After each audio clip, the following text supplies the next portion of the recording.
On Friday, there was a group of teachers in Vail.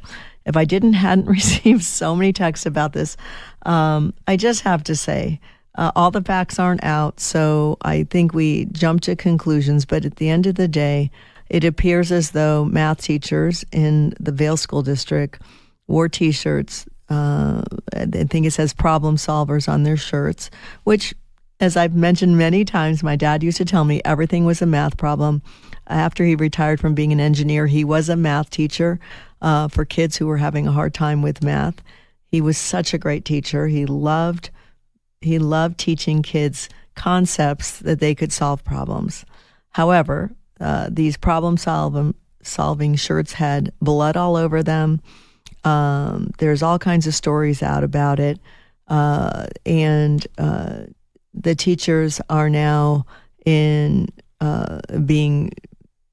a lot of hate coming their way because people are saying that they were insensitive to the assassination of Charlie Kirk. They're saying that they were being political. There were parents that were upset. And again, Vail's a pretty conservative school district. The school does well. This was for, I think, Cienega High School. And so I invited someone outside the community because I unfortunately think this is not done yet. But this story did go viral over the weekend, national, international. So I invited back Kelly Walker to the show. Kelly, welcome back to WIN Tucson. Kathleen, great to be here, and hello to everyone in Tucson. Yeah. So you just sent me a letter that the school sent out thanking those who were giving support to the teachers. But if you can, describe what, I don't know, I got this so many times over the weekend. I'm assuming most people in Tucson did. But describe what you know so far about the teachers, when this was done. Was it done a year ago? All the little nuances that we've heard, if you don't mind. Sure. Well, I was going into the weekend hoping to have a phone-free weekend, and I started getting texts from all kinds of people in Tucson and Vail. It's a very touchy topic there, and so trying to do family activities, go to church, and all that, and decipher this was challenging. I have to say, Kathleen, I don't think people should be blamed for being upset about this because we have seen these types of T-shirts, this kind of symbology, over and over again in the media. I think you'd have to live under a rock not to recognize how people could equate this with Charlie Kirk's murder, the assassination attempt on the president, and so on. So what troubles me is not necessarily whether or not it was intended. It was at best an egregious lapse in judgment and leadership because, look, Tucson is right down the road from the headquarters of TPUSA. And, if this was done last year, that's one thing. I guess there's some question on that. And I think Rachel Keschel and others are looking into that in Tucson. Right. But apparently it's also done this year, which shows just a blinding, I'd say at best, insensitivity on a very, very hot topic. It's hard to say, Kathleen, if it was intended, but I find it really stretches belief to think that nobody would have seen how this could be taken. And, well, my son, it was 7 weeks after. Yeah, 7 weeks after the assassination. I think the timing is very suspect, but continue. Go ahead. Well, I want to lay some groundwork here because there's a bigger issue, and this is just symptomatic. That my oldest son, graduated from Cienega, and he was constantly complaining about being persecuted and silenced and picked on for his more conservative views. But let me start by saying I don't think the teachers should be doxxed. I've had that happen, and it's not fun. But right. I do think this falls directly in the lap of John Carruth, and I want to explain who John Carruth is for everyone that doesn't know. John Carruth is the superintendent of schools, who, by the way, is under federal investigation right now. And I think the bloody T-shirt scandal at Cienega High School is a symptom of a deeper disease in school districts across the nation, including Vail School District, that's openly hostile to conservative families, and it goes hand in glove with the DOJ's now exposed campaign to persecute parents as domestic terrorists.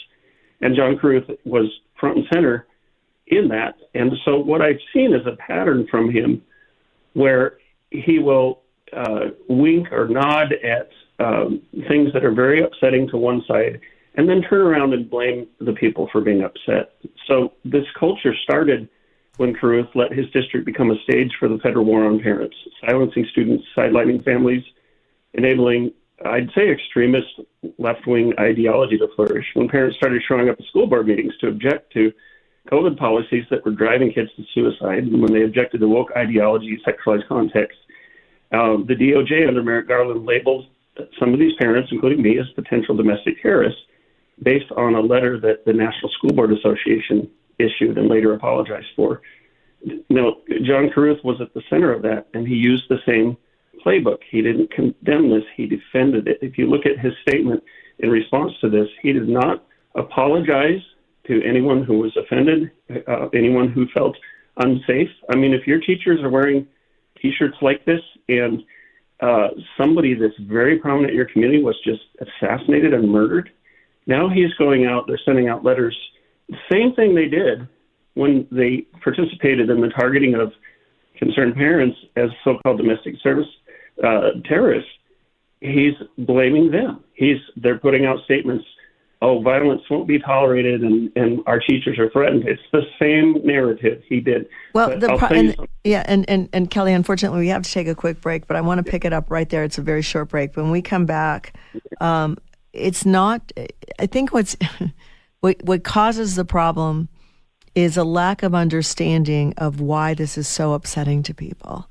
And so, the same reason that the teachers may have done this, which is tone deafness or being in their own bubble, is causing the conflict. And then to blame the people that are upset, their side wants to kill ICE agents. So I think you got to be careful about, which battles you pick up. We are talking to Kelly Walker. When we come back, Vail math teachers, did they make the right decision for their Halloween costume? I wish it was that simple a problem. You are listening to me, Kathleen Winn, on WIN Tucson on 1030 The Voice, your trusted local news and talk here on KBOI. We'll be back right after this. Welcome back to WIN Tucson, and we are talking Halloween costumes, but what was the message that these math teachers were trying to send? We're talking to Kelly Walker, former Tucsonan, now working to help parents that were classified as domestic terrorists under the last administration and restore some order. So the letter that went out today kind of admonished those that I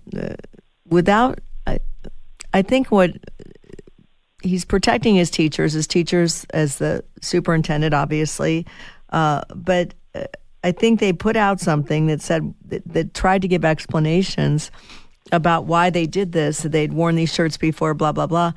But what is everything that they asserted, was that true? I think that's what caused some of this blowback.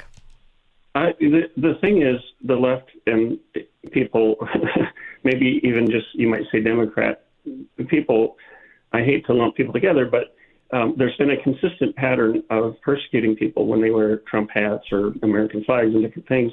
But you don't get a safe school environment when the superintendent demonizes conservative parents and winks at administrators crossing moral lines. But, to demonize people, the conservative side has not, by and large, been violent. And that Carruth pushed this narrative back during COVID that parents who showed up to a school board meeting on April 27th, 2021 were supposedly violent. No, they were there to be heard. And Carruth didn't just shut down the dialogue.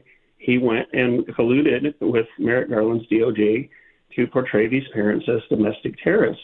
Look, when your kids are mocked in class and their parents are treated like domestic terrorists, your school isn't broken; it's weaponized.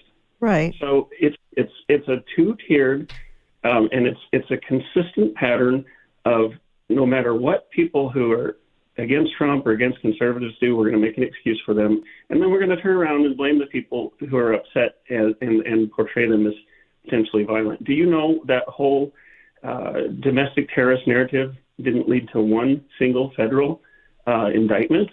It was all a smokescreen, and all of that's coming out now. So I started with Sam Sorbo, Kevin Sorbo's wife, Parents Demanding Justice Alliance. It's a nonprofit, and we're working on this issue. We've been back and forth between Washington, D.C., and I'll tell you, it's not a coincidence that Carruth is under federal investigation. It's a natural consequence for someone who's helped normalize the persecution of parents and the suppression of student expression. So there is, Vail has always been known as a great school district. There are a lot of conservatives, but what keeps being shoved under the rug is just the subtle demonization of people who don't hold the woke viewpoint. The same ideological views as these teachers did, right? You don't have to believe me. I sent you a soundbite from Andy Biggs speaking at a press conference we held on Capitol Hill July 15th. Why don't we Brendan, can we play that? We'll play that. And this was just from a couple months ago on Capitol Hill. Go ahead. Today, we're gathered here to celebrate the vindication of these parents in standing up for the most fundamental obligation of a mom and dad. To every politician and bureaucrat who thought they could bully moms and dads into submission to the detriment of their children, you picked the wrong fight. Parents don't surrender their rights at the school doors. They don't answer to school boards, and they certainly don't take marching orders from a weaponized Department of Justice. President Trump has stood with these parents from day one, and we stand with him, and I stand with these parents. This movement is not about politics. It's about protecting our children and restoring sanity to our schools and our communities. Parents, not the government, are the ultimate authority in their child's life. Don't ever let anyone tell you differently. You will hear stories today that will make your blood boil. Stories of intimidation, retaliation, and abuse of authority and power. We have learned, sadly, that when people get some power or think they have power, almost invariably they abuse it, and they sought to abuse it against parents of children. But you're going to also hear stories of courage. You'll hear the voices of Americans who refuse to back down, the ones who are leading the charge to take our country back, one school board at a time. I'm honored to stand with each of you today, and I thank God for the fire in your bellies and your hearts. And so we're going to hear a series of speakers telling their stories of what happened to them, what happened in their schools, what happened in their communities. So that was Andy Biggs at your conference in D.C. This past July. But what he said is it was about a different set of stories, but it is at the heart of what's going on. Is this, I'm reading different comments on it. It says, if your child attends one of these schools, you should be deeply concerned. These aren't teachers. They're activists with tenure using your tax dollars to normalize hate. They're not solving equations. They're solving for division. I thought that was very well put because math is division. Yeah, and you have, like many school districts, a dress policy that forbids wearing any violent apparel depicting violence. If you have a bloody T-shirt, particularly in these times, I'm sorry, but there's really no excuse for this, whether this was intentional or not. They're blaming people for being upset about something that would upset anyone. If my kids were still going to that school, they would come home very upset because they watched what happened to Charlie. We all watched it. Yes. And to have this response of, people are lying about this. This isn't what they intended. Now we have to protect our teachers. Come on, spare me. This is victim blaming. Nobody's going to go shoot up the schools. Carruth tried that back during the time of COVID, and it didn't pan out. Right. And he can keep doing this. He can keep doing this dance, but people in D.C. are wise to it. And really, he's digging his own grave because he refuses to do the honest thing, to call a spade, and it's just not going to work anymore. There is a picture. Just to be fair, there is a picture from last year with a difference. Many of these teachers, but then other teachers wearing the same shirts. Now, just to be fair, that was after the Trump assassination. So were these shirts sold as a result of that? I mean, so do they really have cover? I mean, because go ahead. We expect our school administrators to be wise and to understand what's going on. And, we've all seen instances where somebody wears a MAGA shirt or something like that and they get kicked out of school. Did anyone ever say, look, they just took a shot at a presidential candidate? There's violence in the streets that, and then this year, Charlie Kirk, did anyone ever say, hey, maybe we ought to tone this down? I'd say at best, that's a lack of wisdom and discretion. But the thing in my mind, whatever the intent was, to go around and victim blame and to portray the other side as potentially violent, it's the same old rehash from years past, and it's just not going to work anymore. I think whether this was innocent or not, the reaction to it should matter.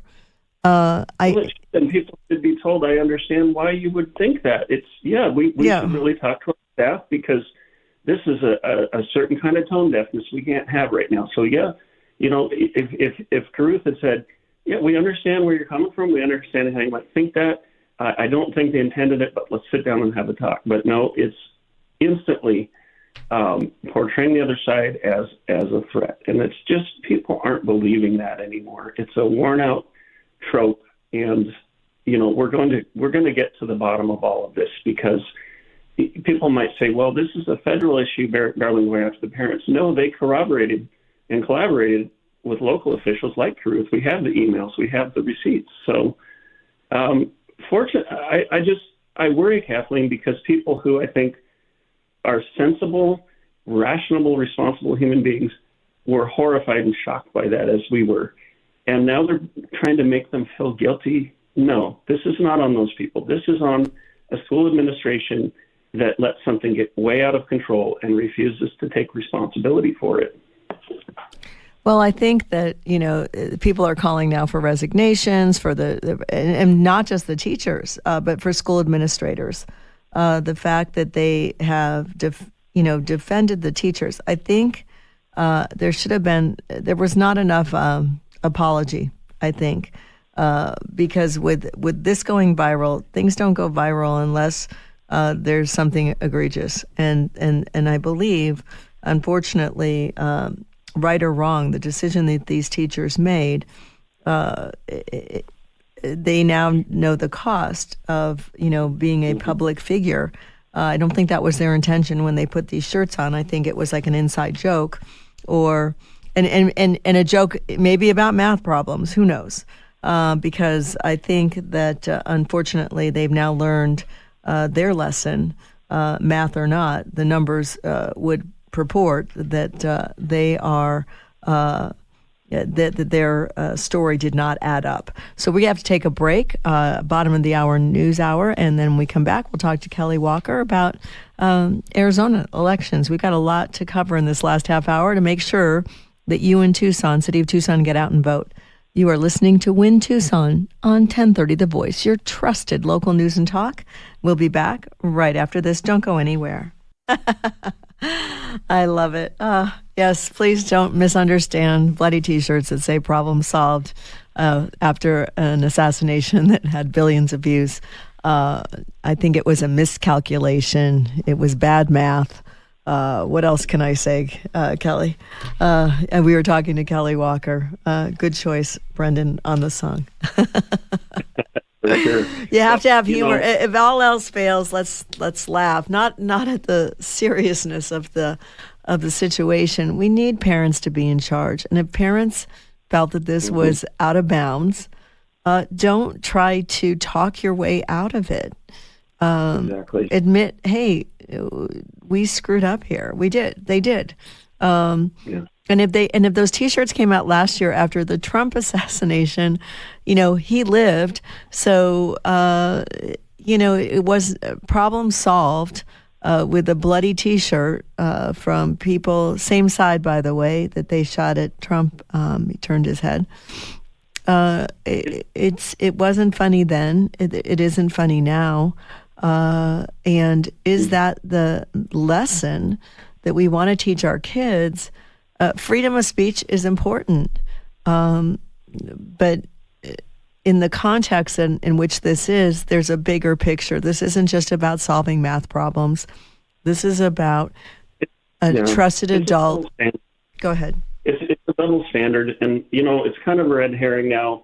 Oh, are there pictures from last year? Did they mean it? The case can be made for, yes, the Trump assassination, but there's a double standard. There's an oversensitivity when conservatives express their views, and then there's a blindness when the other side does. And this is the nature of the problem. But it becomes a problem not only when you have that double standard, but then when you weaponize against parents for calling these things out. I understand there's a big police presence around the schools. I look at that as theater because nobody really thinks that conservatives are going to go shooting up schools. It's not something. No, we don't do that. We don't do that. No, there was nothing. We don't do that. And if there was a time that was going to get, Kelly, if there was a time that was going to get done, it would have been right after Charlie was assassinated. You would have seen people go and be retaliatory. But instead, they went and prayed for 5 hours in a football stadium. Mm-hmm. Yep, the same thing with Trump, same thing with Charlie, and parents when they've come forward and said, hey, I don't like this drag queen story, or why aren't these drag queens going to senior homes? They're going to our children. They've been demonized. They've been treated Kelly, we have a caller. We hang on one second. We have a caller. Go ahead. Yeah. Lori? Yes.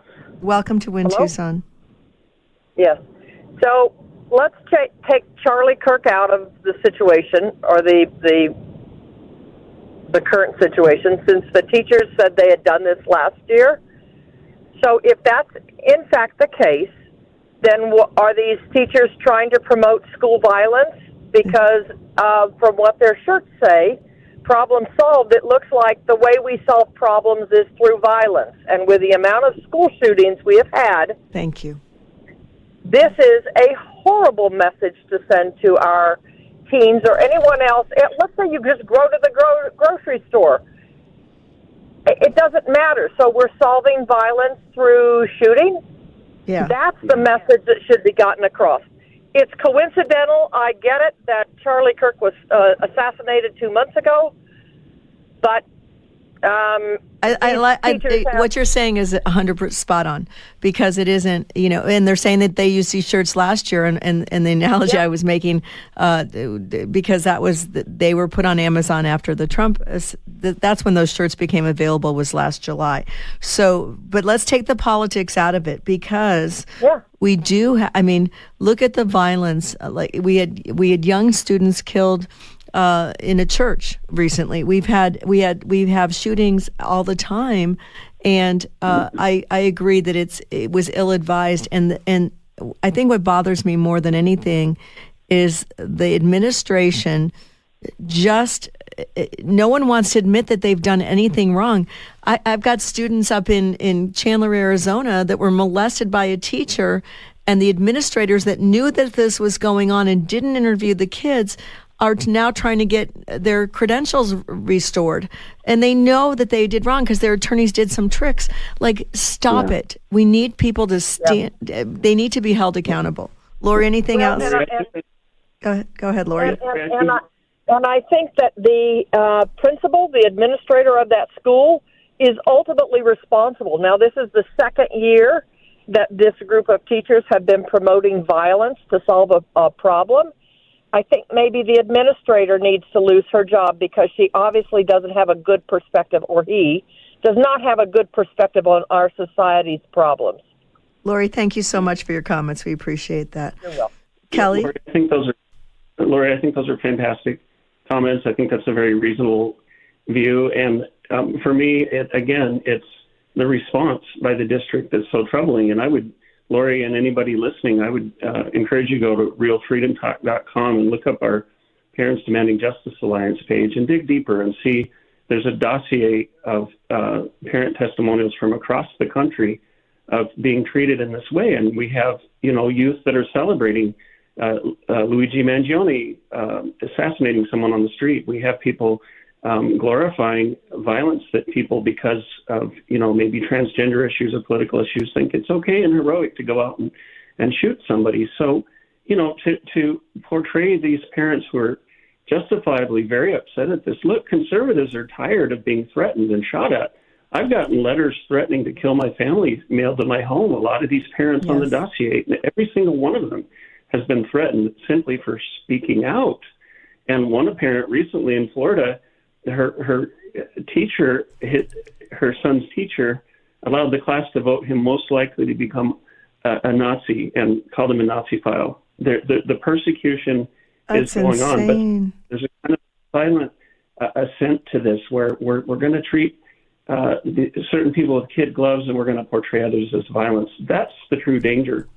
When you're looking at people like Lori who are saying, look, this is unacceptable. Well, and it does. It supports violence, yeah. And they're high school kids, and I think they then take that as a mandate to kind of go do whatever they want because they everyone wants to fit in, and what is this saying to kids? So Kelly, anything else? Well, I'm just a dad. I'm a normal guy, and I've gotten very involved in this to try to help people. I actually prayed before this interview that, I could say some words that would help. I don't hate anybody. I don't have a vendetta, but I do believe people need to be held responsible for what's been done to good people who rightly object to this. And we are going to get to the bottom of it. I was speaking with Ed Martin over the weekend, and I have a lot of people to talk to this week. So I think the best thing right now would be for John Carruth to come clean and treat these parents who are rightly shocked and mortified with some dignity and respect, which they deserve, not to be treated like they're potentially violent, because we all know they're not. Exactly. And I think it's super important that that the parents, they do get a voice in their kids' school. And the ultimate voice is that Arizona has other opportunities. If you don't like what's going on in your kid's school, your kid doesn't have to go there. So I think, I really do believe should be, again, a wake-up call. If you're delivering education, which Vail has good grades, there's things that they do right. But when you do something wrong, take responsibility for it. The reason that this has gotten to this point is the justification of it. And anybody looking at it could see it just didn't pass the smell test. And maybe it was an innocent prank, maybe it was, but it's tone deaf. It is not inside a world that has become extremely violent, where we are moving in troops to protect our law enforcement so that people that are here criminally can be taken out of the population, and yet we are somehow saying, oh no, nothing to see here. And that's what this sounds like, nothing to see here. Clearly this is something to see, because so many people, not just in Tucson, Arizona, not just in Arizona, but across the nation, and really outside of this country, were offended by it. I'm sure they didn't want that kind of attention. Well, it's like my dear sweet wife said when she saw this weekend. She said, when you see who they are, believe them. Yeah, 100%. America's founders warned that without knowledge and virtue, no nation can remain free. Yet through the steady infiltration of Marxist ideology, we have been stripped of both, and we are no longer a moral and educated people. To save America, we must spark nothing less than a national renaissance. That's why you need Freedom Talk Magazine, the journal of truth and virtue. We cultivate enlightened thinking and principled living, offering unique insights into the issues and remarkable people defining our world. Sign up today for your free subscription to Freedom Talk Magazine and join the new American Renaissance.